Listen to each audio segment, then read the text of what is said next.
Silakan ketua kelas, siapkan kelasnya. Siap, Tuhan. Baiklah, sebelum kita belajar, marilah kita berdoa kepada Allah Subhanahu wa taala. Berdoa mulai.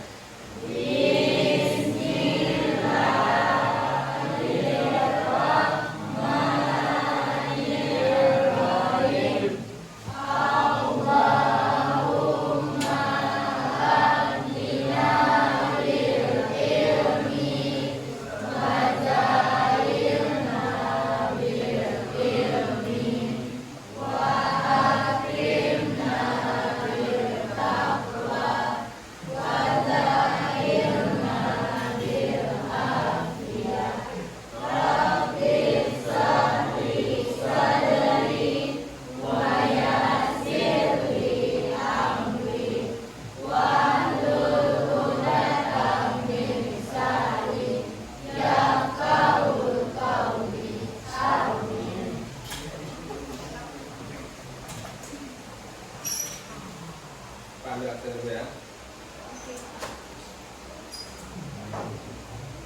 Aditya Dewa.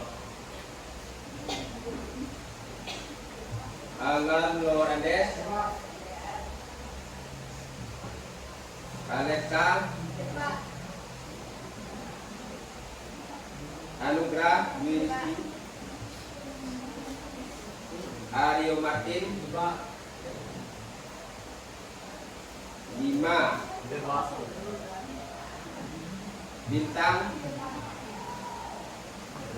Cindy Omnia Oke. Dalam berapa hari sakit?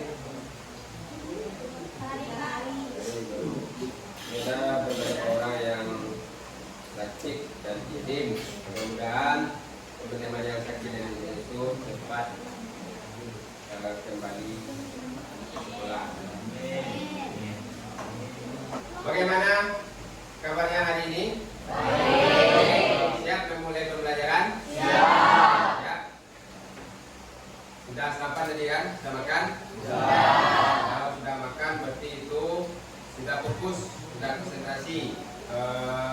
Hari ini apa pembelajaran yang akan kita laksanakan? Pembelajaran coding KA. Apa itu KA? Kecerdasan artifisial. Kecerdasan artifisial ya. Atau bahasa lainnya adalah kecerdasan buatan.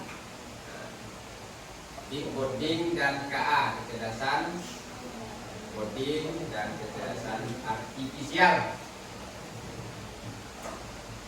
Sebelum kita masuk ke materi, Bapak ingin tahu terlebih dahulu kemampuan awal dari Anda. Nah, itu artinya kita akan melaksanakan apa? Tes awal ya, quiz.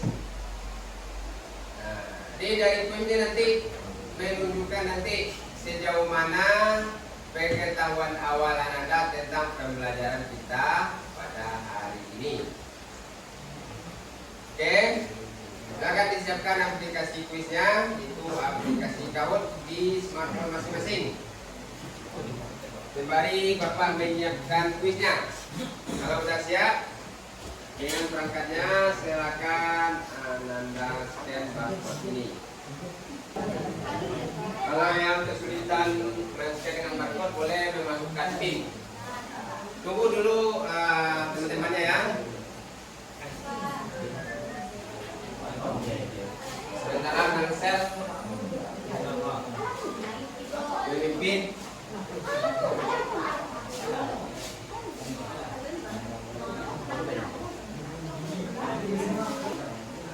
Dah, ada siap? Udah ya? Berarti kita lihat evaluasinya dari quiz yang kita laksanakan. Itu ada beberapa yang apa ya, yang sudah maksimal. Itu Nangsel, Marcel ya, Nangsel nih, Baby, Dafa Rizky. Nah, itu 5 orang pertama. Mudah-mudahan yang sudah maksimal itu kedepannya dipertahankan dan bisa ditingkatkan lagi. Yang belum maksimal untuk kedepannya itu lebih meningkatkan pemahaman awalnya tentang pembelajaran hari ini. Nah, baik, untuk selanjutnya kita masuk ke pembelajaran kita pada siang hari ini, yaitu dengan materi pengoperasian, pengaplikasian, dan kolaborasi perangkat kecerdasan artifisial.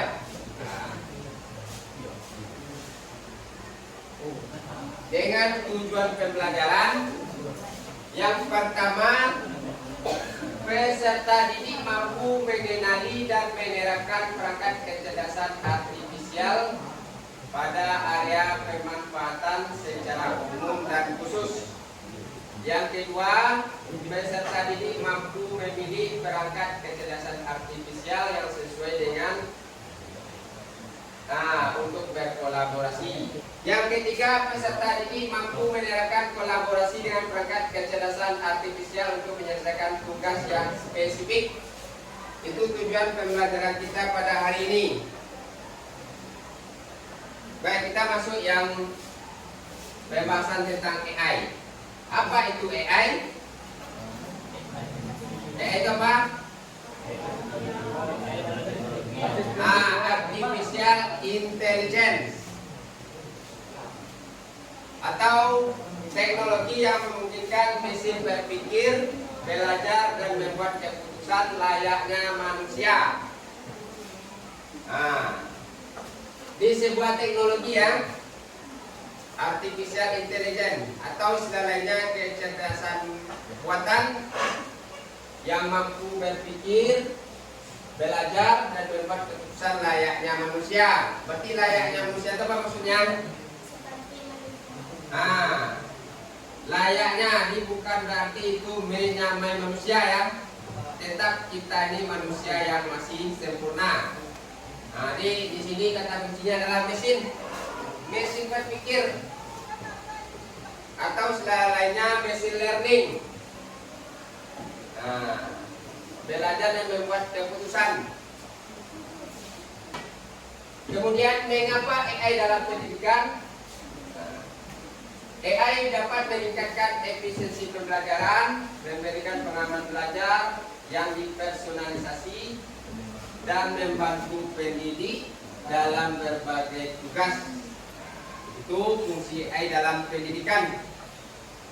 Itu mampu meningkatkan efektivitas kerja manusia, terutama dalam bidang pendidikan.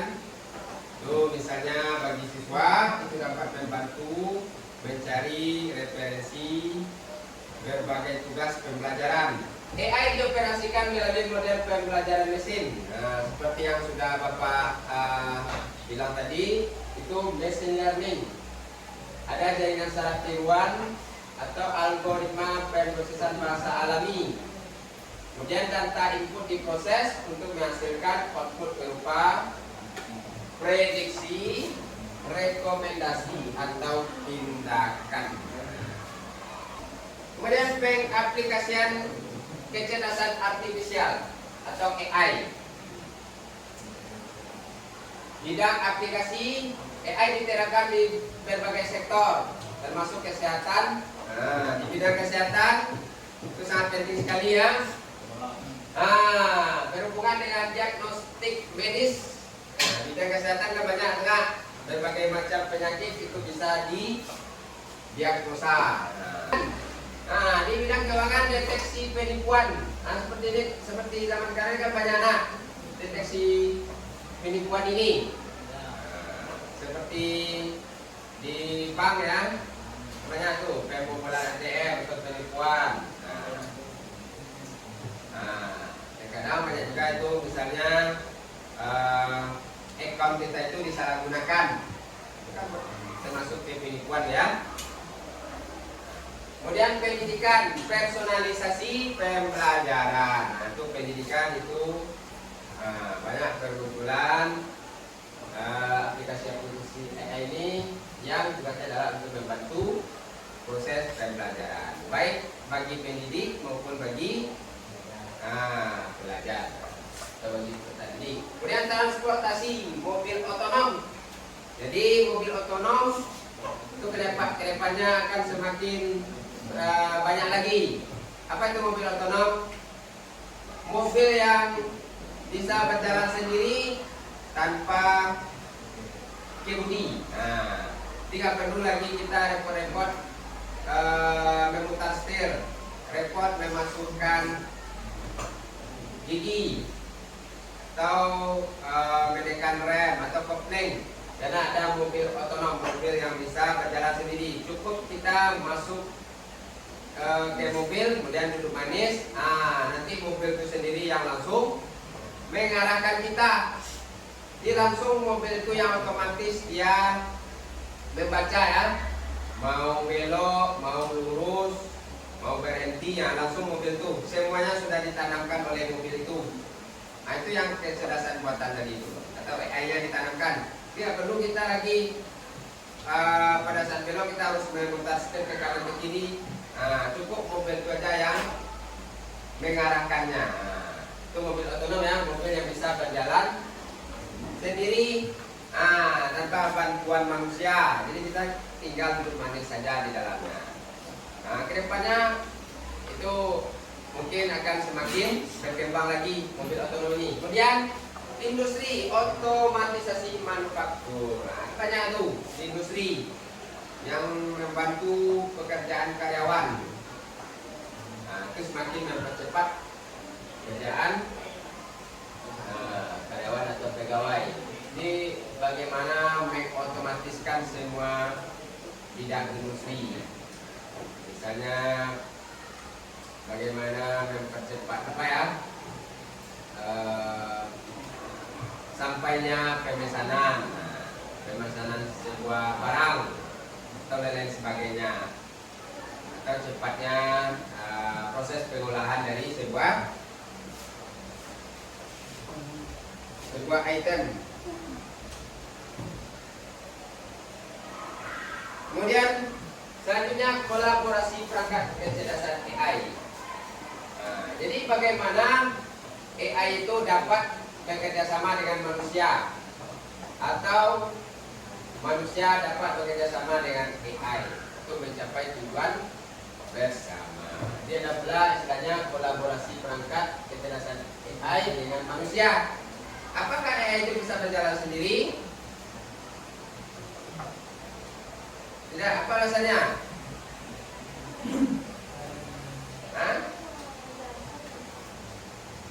Merujuk kepada istilah itu sendiri. Jadi itu tadi kan ada instruksi, prediksi, ada input dan ada masukan. Berarti yang memasukkannya siapa? Manusia. Dari input diproses baru menghasilkan output. Makanya harus ada AI itu dia tidak bisa berjalan sendiri, harus ada kolaborasi antara AI dengan kita manusia untuk mencapai tujuan bersama. Itu maksudnya. Nah, ini contoh 3 aplikasi AI. Ini banyak ya, selain 3 ini banyak. Yang pertama itu adalah ChatGPT. Mungkin sudah apa kan? Sudah tahu nggak? Sudah kenal ChatGPT kan? Kita sering menggunakan. Dah, apa gunanya? Untuk mencari sesuatu yang ibu.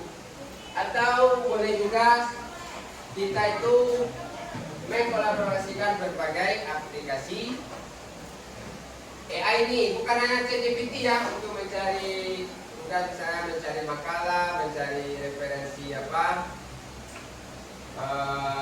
laporan, kita mencari berita, mencari pantun dan lain-lain sebagainya. Banyak aplikasi-aplikasi lain, ada Grok, ada Gemini. Kemudian ada lagi untuk memperbaiki kalimat, ada juga ya. Misalnya di dalam paragraf atau kalimat itu kita masukkan bahasa-bahasa yang tidak baku atau bahasa-bahasa gaul lah. Atau bahasanya terbalik atau kalimatnya terbalik, itu bisa diperbaiki dengan menggunakan AI. Itu ada namanya Billboard, ada namanya Hemingway, ada namanya Grammarly. Banyak nanti. Nanti akan kita cobakan nanti salah satu aplikasinya. Kemudian setelah itu ada Google Colab. Ada pernah mendengar kata-kata Google Colab? Belum? Ada? Belum. Kalau setelah belajarnya nanti harus sering lagi menggunakan pintu Google Colab. Karena kalau Anda seperti saya menggunakan Google Colab, Anda tahu nanti bisa menjadi seorang programmer. Apalagi seperti zaman sekarang ini banyak bermunculan berbagai macam atau menjamurnya berbagai aplikasi AI. Salah satu fitur untuk membuat aplikasi AI itu adalah dengan menggunakan Google Colab. Jadi membuat coding dengan Google Colab namanya ya, aplikasinya Google Colab. Jadi nggak perlu kita menginstal aplikasi tambahan, cukup kita ketikkan nanti halaman Google Colab. Kemudian selanjutnya Hemingway Editor seperti yang Bapak sebutkan tadi itu. Apa gunanya tadi Hemingway Editor nih? Untuk mengedit tulisan atau mengedit kalimat paragraf. Ada pertanyaan?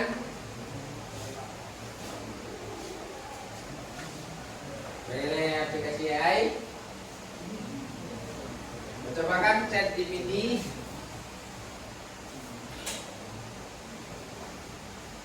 Pada sering menggunakan ChatGPT kan?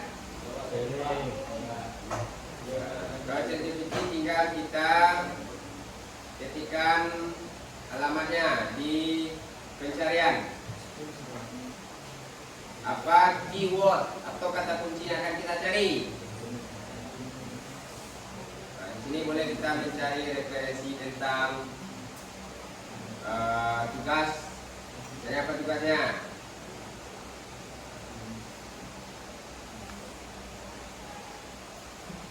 Saya mencari tentang pantun. Buatkan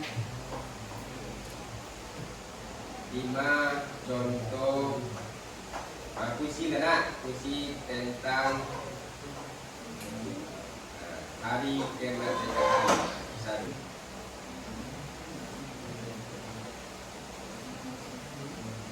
Itu contoh ChatGPT. Kemudian selanjutnya boleh yang lain, boleh tergantung keywordnya. Makanya sebelum kita mencari referensi tugas, itu kita siapkan keywordnya dulu. Kita pikirkan keyword yang betul-betul keyword atau kata kunci yang nanti dapat mengarahkan jawaban dari tugas yang kita cari itu. Jadi jangan keywordnya itu asal-asalan, karena kalau semakin bagus kata kunci yang kita masukkan, inputnya itu keluaran yang dihasilkan itu akan semakin cepat atau semakin akurat. Kemudian setelah programnya kita masukkan, gimana menjalankannya? Kita ambil yang tanda panah ini. Nanti akan muncul nanti hasil output programnya. Jadi bisa kita memasukkan program Python lewat Google Colab ini. Nggak perlu kita lagi menginstal Python. Jadi di filenya boleh file dalam format dokumen atau Word, boleh format PDF. Ini kan ada tunjukkan nih. Adobe HTML MD ya, atau MD. Dia harus format Word. Kita pilih. Ini. Ini kalimatnya. Jadi langsung ditandai ya.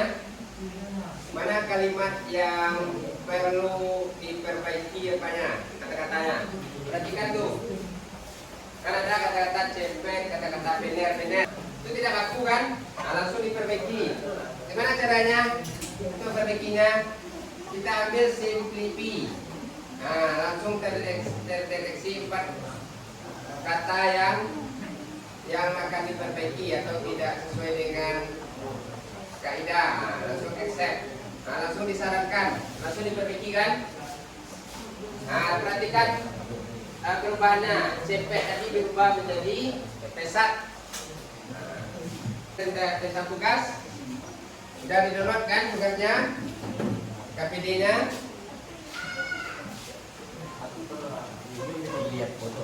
Bapak tunggu 20 menit. Kalau sudah siap, silakan presentasi ke depan.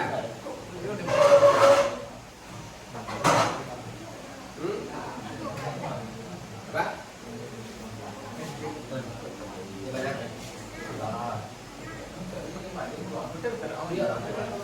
Jangan ada kalau di bawah ini.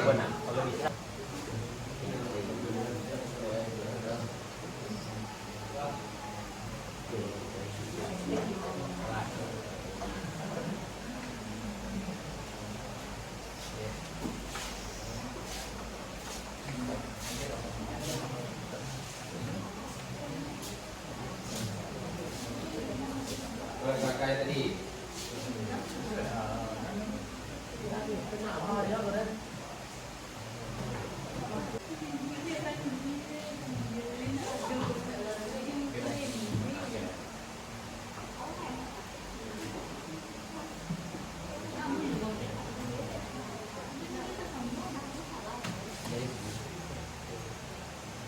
Dia kayak pot ini ya. Kita berkolan, berkol belakang. Saya, anak kan ibu. Itu lah. Mau masuk atau? Masuk tu. Namun, kalau nanti dia. Ini, anak kan ibu ni saya boleh abawi sama. Nanti kalau kau lain, orang tua. Iya, itu anak kan tu. Aduh.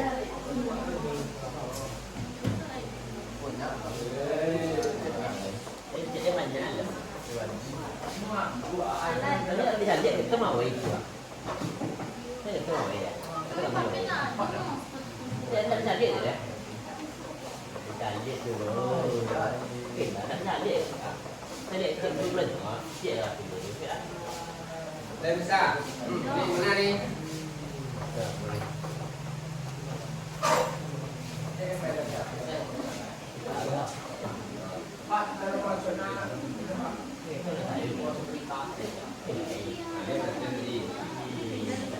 Bisa di file, file. Ini import. Ini kan kita memang baik pak. Ini malah.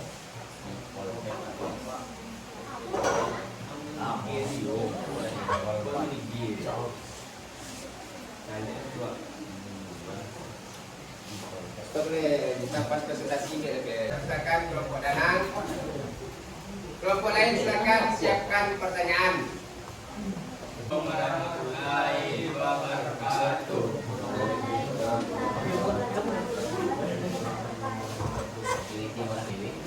Assalamualaikum warahmatullahi wabarakatuh. Waalaikumsalam warahmatullahi wabarakatuh.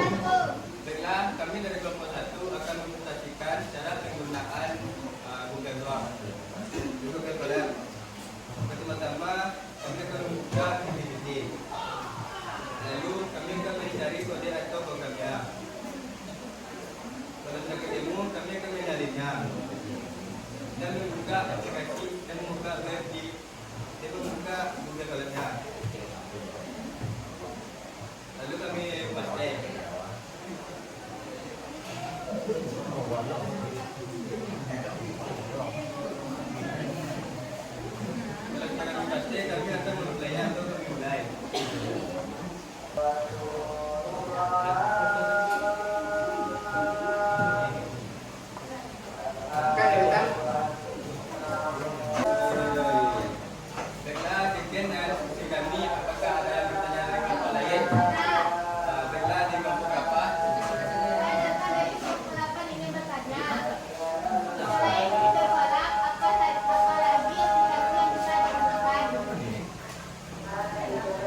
dan Kaggle Box dan Amazon Safe Network Violet atau Gizmo.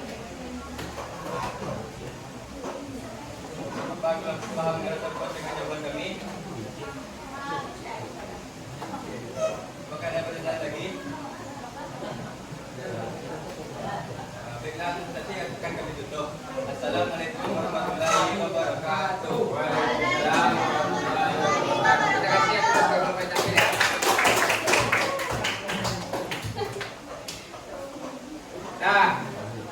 Nah, itu tadi tampilan kelompok penyaji lalu praktekkan menjadikan tentang penggunaan aplikasi KA itu ujian sekolah sama chat GPT.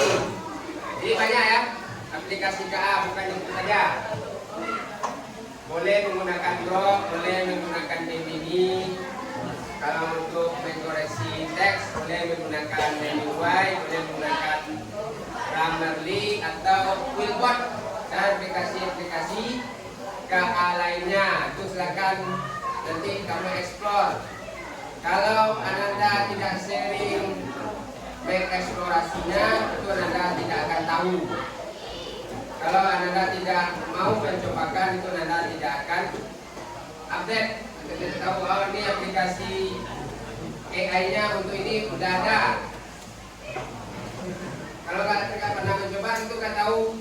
Orang udah 2 kali selesai, kita baru 1 kali aja belum selesai. Nah, jadi gunanya AI itu semakin mempercepat pekerjaan manusia. Dan jangan pula kita itu tergantung penuh dengan AI. Nah, jadi kita boleh mengambil referensi AI, tapi tetap kita olah lewat aplikasi konvensional misalnya Word atau lewat PowerPoint. Boleh kita mencari referensi, tetap kita olah, kita edit lewat aplikasi konvensional seperti Word atau aplikasi lainnya. Bukan serta-merta kita menyalin apa yang ditampilkan AI, itu yang kita kumpulkan. Dan itu berarti ya tetap kita olah. Nah, kita modifikasi supaya menjadi tugas yang sempurna. Itu pembelajaran kita tentang keberhasilan AI. Untuk selanjutnya, untuk pertemuan berikutnya kita akan masuk lagi ke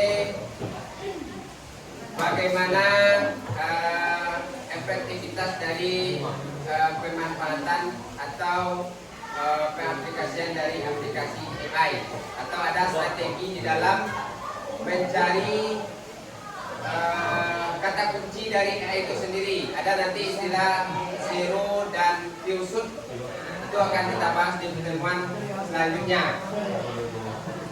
Baik, mungkin itu pertemuan kita pada siang hari ini. Untuk selanjutnya, mudah-mudahan di pertemuan berikutnya kita dapat kembali bertemu. Nah, untuk Bapak selanjutnya silakan disiapkan kelasnya.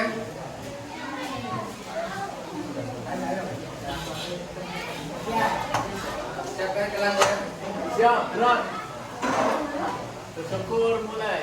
Alhamdulillah.